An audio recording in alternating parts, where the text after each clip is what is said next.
Unshul Jubilee just got wiped out in record time, suffering the second fastest KO in UFC featherweight history. And yeah, I picked him, and I feel the shame. His opponent, Killian Salahakib, barely had to break a sweat. A leg kick, a jab, and a perfectly placed right cross, that was all it took.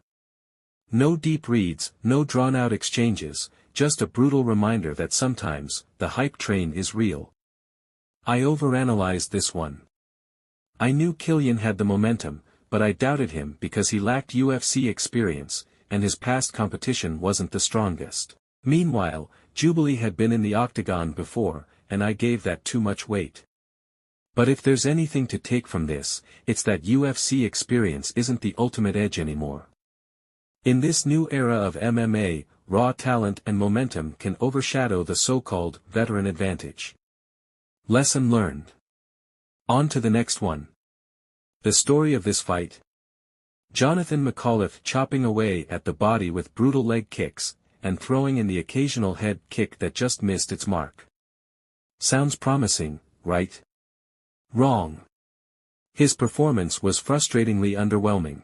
He didn't seem to flip the switch until the third round, and by then, it was too little, too late. Even in that final round, the fight felt evenly matched.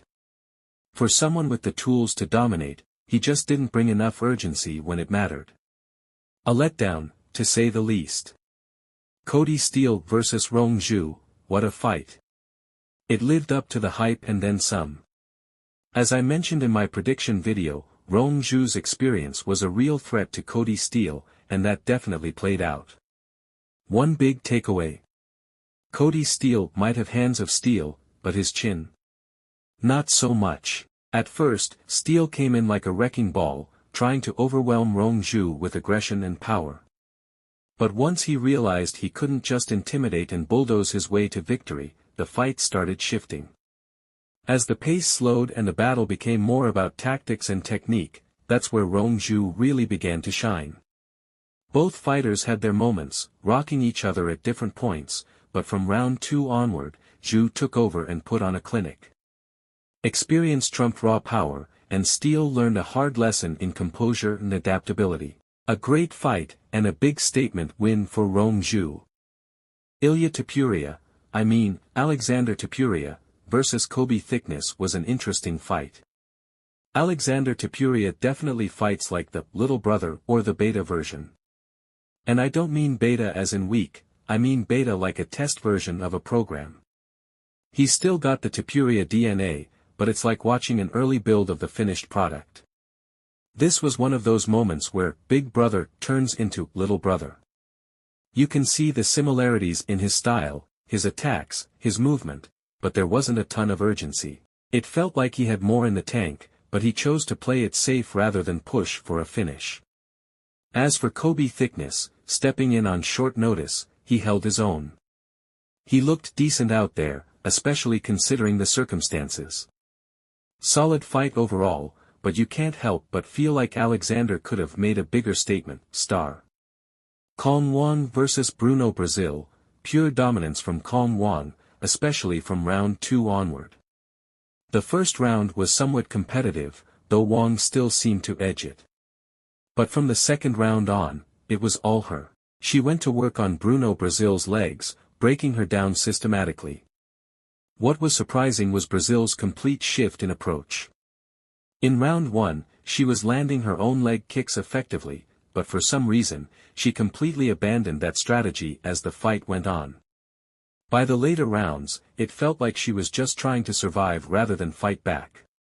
As for Kong Wang, while she was clearly in control, it did feel like she could have gotten the finish, similar to Alexander Topuria in his fight. With the kind of damage she was doing, especially to the legs, a stoppage seemed possible, but she let it go to the judges. Looking ahead, if Brazil faces another strong striker who applies similar pressure, she might be worth fading. Her inability to adjust mid-fight was a big red flag. Vyacheslav Borshev vs. Tom Nolan, pure dominance from Nolan. Given that he's primarily a striker, I didn't expect him to take Borshev down so easily, let alone control him the way he did. He even threatened with submission attempts, which was surprising.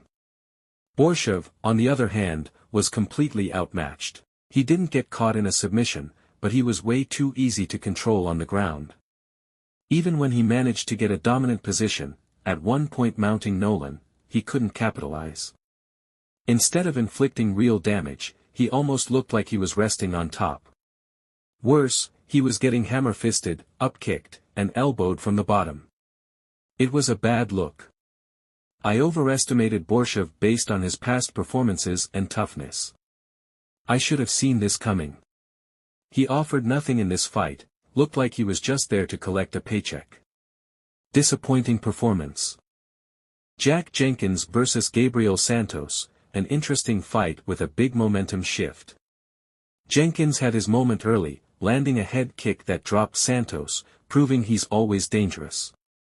But credit to Santos, he recovered quickly and went on to dominate the rest of the fight with his superior ground control.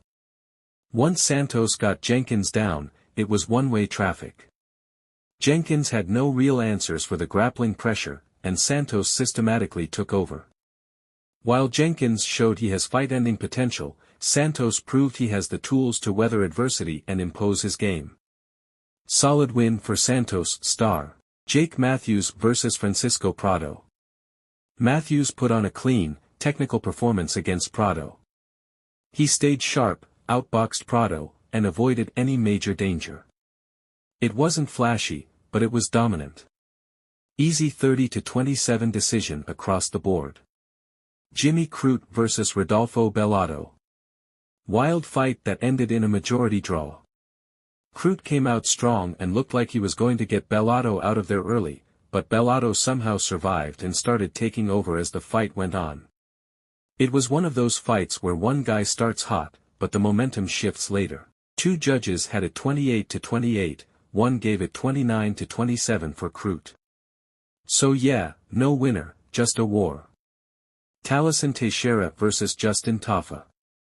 This one was over fast. Teixeira made his UFC debut and made an instant statement, knocking Tafa out cold with a standing elbow just 35 seconds into the fight. Straight-up brutality. If people didn't know his name before, they do now. And yeah, he walked away with a performance of the night bonus. Zhang Weili vs. Tatiana Suarez. Weili defended her belt, and she did it in style. Suarez is known for her wrestling, but Weili shut that down and controlled the striking game from start to finish. Suarez just couldn't get her going, and after 5 rounds, there was no doubt who won. Judges had it 49-46, 49-46, and 49-45 for Weili. Another solid title defense. Dricus du Plessis vs. Sean Strickland. Man, this fight was a battle, but du Plessis really proved he's the real deal. He came in with a strong game plan, mixing up his striking, and once he broke Strickland's nose in the 4th round, that was it. Strickland kept coming forward as he always does, but du Plessis was just too sharp.